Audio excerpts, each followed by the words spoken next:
Good afternoon, everybody. Firstly, thank you to George and the guys at oXygen for the invitation to speak. We've been oXygen partners for a few years, probably too long to remember. So yeah, we've done some work looking at plugins and things for oXygen. We've known these guys for a long time and had a good relationship with them, and ended up here being able to present to their user group, so that's good. I'm Tristan Mitchell. I am the Solutions Architect at DeltaXML. And I know Alex said earlier this is not a commercial thing, it's a technical thing, but I just want to do tiny bit of commercial stuff at the beginning just in case you don't know who we are. So no booing, please. So we are DeltaXML. What do we do? We are interested in XML change, in all types of XML change. So our main area is to identify changes in XML and to help customers to manage that change. It's important to be able to identify changes, but not just to identify and see where they are, but to be able to do something with those changes. So the diagram you see here shows that actually once you've found the changes, there's all sorts of things you can do with the changes afterwards, whether that's actually end up producing a published document showing what the changes are in that document, or producing a report about the changes, or turning the changes into some update script or something else after identifying the changes. So it's not just about change identification, it's about management of those changes and further processing of those changes. And when I talk about changes, I'm talking about comparison. So that's where we started, with kind of two-way differencing with our XML diff tool. We've got a general XML diff tool, and we've also written specific diff tools for DITA and DocBook. But now we've also started to, I was going to say branch out, but that's an unintended pun, to move into the area of merge. So that's looking at more than two documents and bringing 3 or more, up to n documents together. And we've got a couple of specific merge tools, a general XML merge tool and a DITA merge tool. But I'll show you a little bit more about that later on.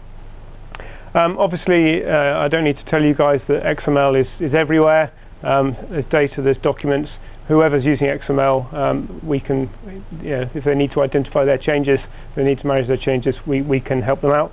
And so we've got customers from all sorts of different sectors, and that's just a brief overview of some of them. End of commercial part, I promise. So why am I here standing at an oXygen user meetup talking about what we do? Well, we have written an oXygen add-on, plugin. There seems to be lots of different terminology for it. I think we call it an oXygen add-on. I hope that's the right terminology. We started off with wanting a simple way of running our tools, which are Java API components, and typically will get integrated into some other system. We wanted a simple way to show that running, a simple way for end users using XML to be able to run those tools. So it made sense. We're not going to write our own editor to embed the functionality in, so we decided to write an oXygen add-on and put a layer in that to kind of run our tools from within oXygen. So we started off with document comparison. What our tool does is generates a XML file which highlights the differences, marks up the differences within the XML itself. And so when you've got the author mode as well within oXygen, you can have some way of visualizing those changes using CSS. So we kind of build on top of some of the CSS we've already seen, and to actually show what the changes are within the author mode. And then the final aspect of our integration is a merge resolution tool. So I'll explain a little bit more about that later on. I realized earlier when I've made my slides, I hadn't actually put in any way of getting this plugin, but there it is. I don't know if we can share these slides later on or something, but that's the URL you need to go to get this plugin. It is uses an update site, as Alex was talking about earlier. So you need to just configure that in your update sites in oXygen installation, and then it can install through that mechanism. It does require a license of our software, but it works with an evaluation license. That's the good news. Sorry, that was another sneaky commercial bit. So moving into the document comparison. This is a two-way tool. So the idea being that you take two versions of a document and you want to compare them and see where they're different. You might be asking yourself, doesn't oXygen have a diff tool within it? And the answer is yes. We're not trying to replace that. I think what we're offering is complementary to the tools that you've seen within oXygen. We've already seen an example of their diff tool, although you might not have known it. In the preview panel of the refactoring that we were seeing, you saw the side-by-side view that showed how that XML was changing. That's essentially the diff tool that is presented within oXygen. And that's great, it works really well. What we're trying to do is, as I said, identify changes and then manage them and move them forwards and do something with them afterwards.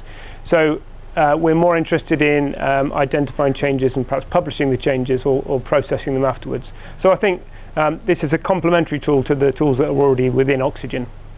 So as I said, this version of the this part of the plugin runs DeltaXML tools from within oXygen. There's some of the features that it takes from the API is that it knows which documents you've got open within oXygen, and it can select those, your open files. It can produce a result, and then that result automatically opens up within the oXygen editor. Another thing which is really handy, actually, because we're typically, our tool, as I say, is integrated with other systems. It's a Java component. We do have a command line way of running it. If you're using catalogs, you have to configure those catalogs manually. But running from within oXygen, we can use the SDK and the oXygen's API calls to get hold of the catalogs that oXygen already has configured and use those catalogs. So there's benefits from being able to use the mechanisms that oXygen provides. I've covered a lot of that. Yep. So there's then we've got the transformation scenarios as well, which I'm sure you've seen within oXygen. It's possible to kind of take those, tweak them perhaps a little bit, and end up publishing your changes to your final output. But we can see an example of that very soon. So our plugin adds an extra menu item, and this is an example of it. Hopefully you can see it there. And what it does is it discovers all of the tools, the DeltaXML tools that are on the system. So here we've actually got 3 different tools. You've got the DITA one at the top, and there's 3 different ways of comparing DITA. Then we've got a docbook comparison, and then our general XML comparison is called core, and that's actually got lots of different comparison configurations set up, and they will all be available from within oXygen, and you can run them from there.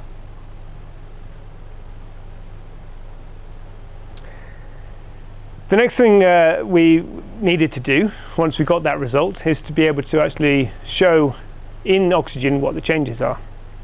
Alex has already kind of gone into some of the CSS and the CSS layering, and actually what we initially did before that came in 17 was to duplicate some of the CSS that was built into frameworks. So for example, the DITA framework, there were I think 4 different CSS styles for maps. And if we wanted to be able to show the changes to those maps, we've duplicated all of those 4 and added in the CSS to each of those. So we ended up producing another 4 styles, which is where you get to this kind of big exponential thing which George was talking about earlier. What that typically does is add some coloring and text styling to things like added content or deleted content, just so that when it's been identified as changed, then when you open it up in author view, you can see what the changes are. Then there's a slightly different changes we needed to make for the map manager view. That doesn't use the same framework CSS, I don't believe, but we've added kind of background colors similarly to that, so that when you open up a map with changes in the map manager, you can see how that's changed as well. But with oXygen 17 and the layered CSS, we've got nothing else to do. oXygen have very kindly included in the DITA framework a layer for showing changes based on the DITA status and rev attributes. I can show you the CSS later on. I think I opened it up. It's very simple CSS, but that now replaces all of those duplicates of the different map styles and different topic styles, and all you need to do is select that layer of CSS, and if you've got a document that's got changes in, you can see the changes. We're going to have an example of that in a second. So if I jump into a demo now, no, I'm not going to. I'm just showing you where that was. So yeah, here's the color revision changes. That's there by default for the DITA framework. Is it in the DocBook framework as well, George? I think possibly. He's going to check now. So yeah, so that highlights, in DITA it will highlight the rev and status attributes. In DocBook it highlights the revision flag attributes. But if you've got a format of your own that you've got a framework for, and it's got a way of representing change within that format, then all you need to do is create a CSS, specify it as an alternate CSS file, and you get one of these layers which you can turn on or off to show the changes. So jumping into oXygen, and I've made sure that I got oXygen 17. I'm not on 17.1 beta because I don't think that's available. Sorry? Well, we'll stick with 17 for now. I think installing it now would be a bit silly. So what I'm going to show you is a comparison of two DITA maps. If you're not familiar with DITA, it doesn't really matter, but essentially this works for DocBook, and it could work for any other format for which you've got an author view. So a couple of very simple maps open here, and if I go to the DeltaXML menu, I can do, there's three different types. We've got a topic comparison, which compares just a single topic.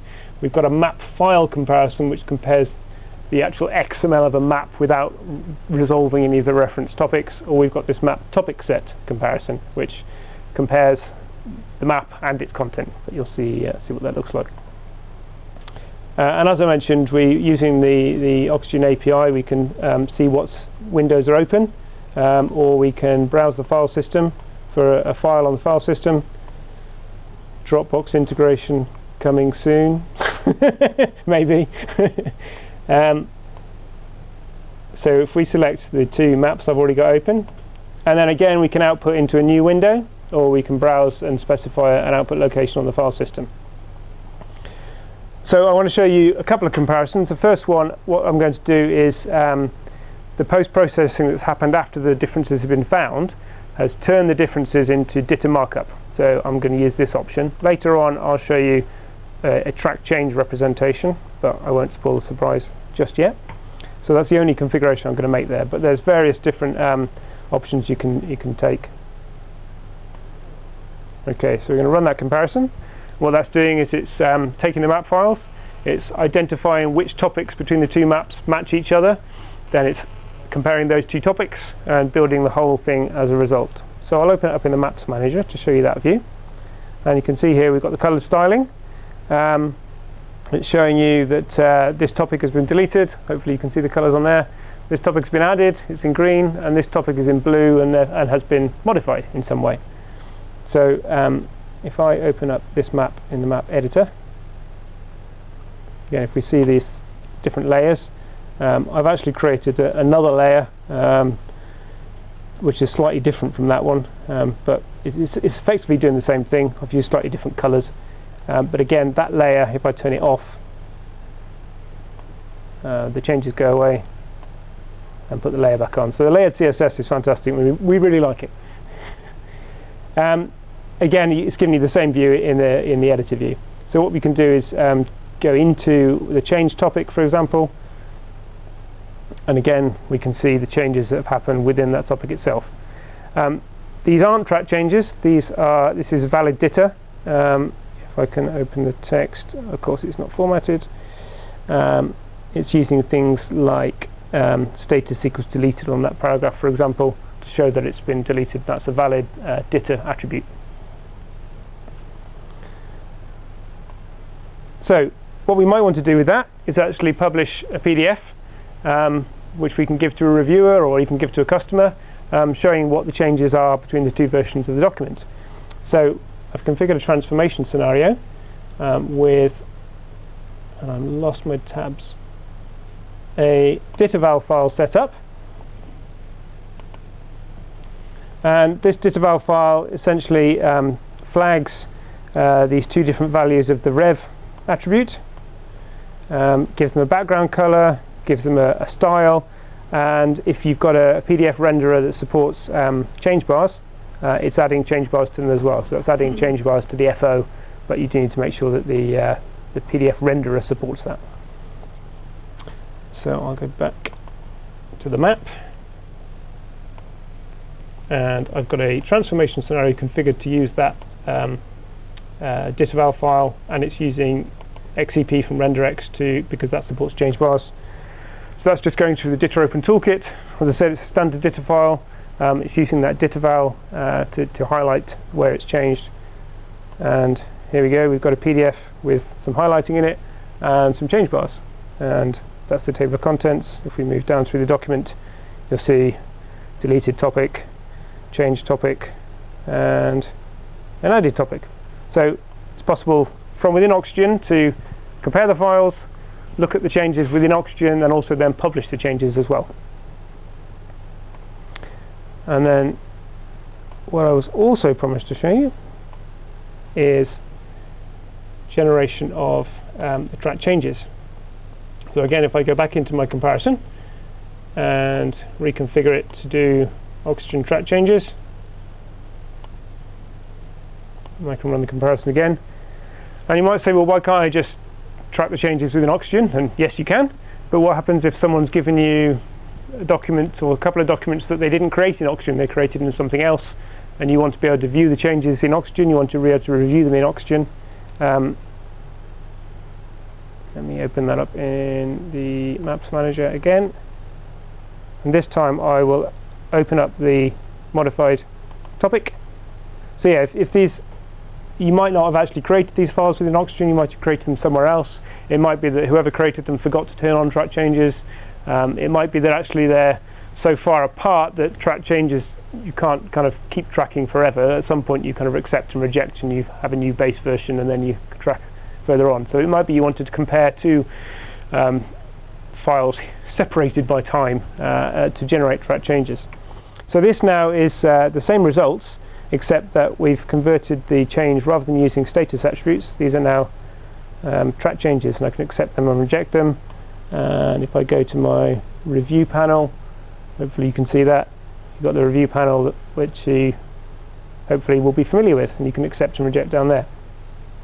So that's a way of doing the comparison again, giving it to a reviewer who's familiar with the oXygen review process, and they can do that. Okay, let me jump back into my slides.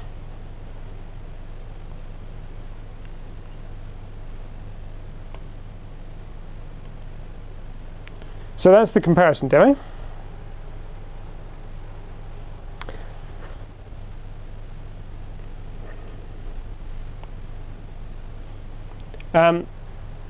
The next part of the plugin does is to act as a resolution tool for our XML merge.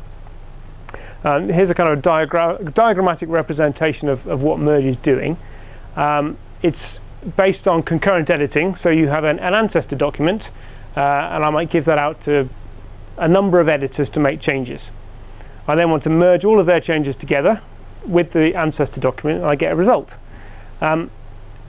If you're familiar with doing things like branch merging in Git and Subversion, which I guess you are, then sometimes those merges can create conflicts, and those conflicts have to be manually resolved. So we wanted to have a way of interactively resolving some of those conflicts within, in this case, Ditta, in an editor. So you can see there's the rule-based resolver here and an interactive resolver.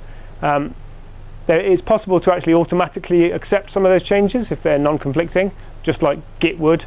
If you have got conflicts, the things that don't conflict are kind of automatically accepted, and then the conflicts are shown to you. So you can do that kind of thing, or you can manually go through all of the changes to look at what they are and resolve them. So it's an example interface for how we can do that manual resolution. It uses the form controls that Alex was talking about. It's perhaps a slightly different use for form controls. It's not for modifying attributes or for adding content, but I'll show you what it does later on. And it's similar to the kind of concept of the accept reject changes, except that it's for n versions rather than just 2. It is possible to do a kind of n-way resolution with track changes, but it gets very confusing. So for example, if you've got the base version and 3 people have made a change to the same piece of text, you would have a deletion of the base version and 3 additions, and you would need to know that you You can only accept one of the additions and you have to reject the other two. And that kind of linking of those changes as being all related to each other isn't really there in a track change model. So we decided not to go that way, and we wanted this tool which could bring related changes together, but you'll see how that works in a second. So the form controls we're using has a custom button which performs an action. And the action that it performs is to run some XSLT in the background on a fragment of XML. And that XSLT essentially chooses between different versions of the document. So again, I will jump in and show you a demo of that. The document, this is what it looks like. It's not a valid DITA document because this is, ooh, yeah, well, that's horrible. This is our Delta result, so it's got elements and attributes from within our namespace in it. So it's not a valid DITA document at the moment. But what it's essentially got is lots of different versions where people have made changes. So the first thing the plugin needs to do is to convert that into this resolver. So we've got a button that takes, this is essentially the same document but in author view, and we're going to take that and we're going to transform it into this. And this is now, again, a valid DITA document this time, but instead of the attributes and elements in our namespace, we've got loads of these processing instructions. And what they essentially do is store the different versions of the document tree at that point. So if I go back into author view, these are the form controls. They're custom buttons and they are generated wherever those processing instructions exist. And when you click on them, you get a drop down showing you what the changes were at that point. So in this particular one, we're giving you a hint as to what's happened by the color as well. So red represents a deletion. So you'll see that we've given the documents different version names. Master was the kind of common ancestor. That Master and these two editors here had the word DeltaXML in there, and Anna and Chris, two different editors, decided to delete that word, so it's not in this version. So we can decide to choose their version, which is effectively accepting their deletion. And we click on that, XSLT runs in the background and changes what we can see in the final document. And again, we've got a deletion here. Ben added a word. We might reject his addition. Go back to that, the word disappears. After running the XSLT, do you still have the processing instructions in the XML? We do. They're still there, so I can go back to my original version there if I want to. And it's always still there until I click a button called Resolve. And if I press Resolve, it goes away and there's no change. That's one way of resolving. I'll show you the others in a second. One of the things that can happen is changes within changes, which is really hard to represent with a track change model. So this paragraph here, what we can see here is that Chris decided to delete this paragraph, but you can see later on there's another change within that change, and Anna, who didn't delete the paragraph, added a word. So there's some kind of dependency there depending on the order in which you accept the changes. If we accept Chris's deletion, obviously Anna's addition of the word suddenly becomes irrelevant. So that's a kind of situation that can't be represented with track changes, and it can only be represented in some other kind of tool. It can get very confusing, but hopefully this is kind of intuitive. A couple of more things I want to show you is that it handles attributes as well. So we've got a slightly different icon here that shows you that here, for example, Anna's added the ID attribute. And here there's various different versions for the XML lang attributes, and we can pick whichever one we want there. This slightly blue, which may not come out on that screen, represents a conflict or more than one person changing. So we can see that in the master version there was a spelling mistake on this word here. Anna, Ben and Chris just fixed the spelling mistake and left it as content management. David's changed it to document management as well. So we've got to choose one of those three options, and that's where a track change can't really represent it, because you can't relate all of those changes together. It's a choice of one of three rather than choosing them independently. So The idea is that you go through this and you get the document into the state that you want. You can decide, well, okay, I'm happy with that whole section there. I'm going to resolve my highlighted section, and that then gets rid of the processing instructions in the background. Or you can say that you're happy with your entire document, resolve the entire document. It removes all the processing instructions, and then you're left with your result of your merge, which is a valid DITA document. And that can go back into your CMS or wherever, back into Subversion or Git, or however you store your documents. How am I doing for time? Am I all right? 7 minutes more. Okay. So, that's the merge demo, I hope. Oh, okay, I'm going to summarize then. So what I've covered is that's where the oXygen plugin is. As I say, you can just go and download it and install it, and you can download eval copies of our tools to run in the background. I've covered how the plugin provides document comparison from within oXygen, and then you can manage those changes, perhaps with the accept and reject, or you can publish those changes to a PDF. Thanks to oXygen 17's layered CSS, the visualization of those changes is now really, really simple. And it's very easy to write a CSS file for your own specific format if you've got a framework for your format. And then a possible way of accepting or rejecting changes in a kind of an n-way merge conflict resolver. And we like to think it's quite an innovative use of the form controls, perhaps something that was slightly out of the box, hopefully. So that is me done, and if you have any questions, I'm happy to answer them. Can you do batch merges and batch differing, and also can you automate that? Not from within oXygen, but because oXygen is essentially just running our Java tool in the background, you can with that, yes. Yeah.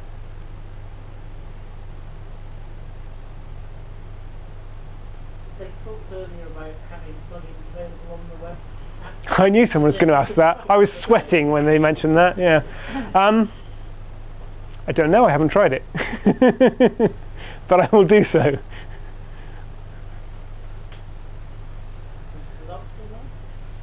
Well, probably this will not work out Well, of the the form box. control will have to be developed for the web app, so it Yeah. has to be some JavaScript there. Yeah, But like I said, we've done custom form controls for SVG and MathML, so porting the data XML Yeah. form control should be.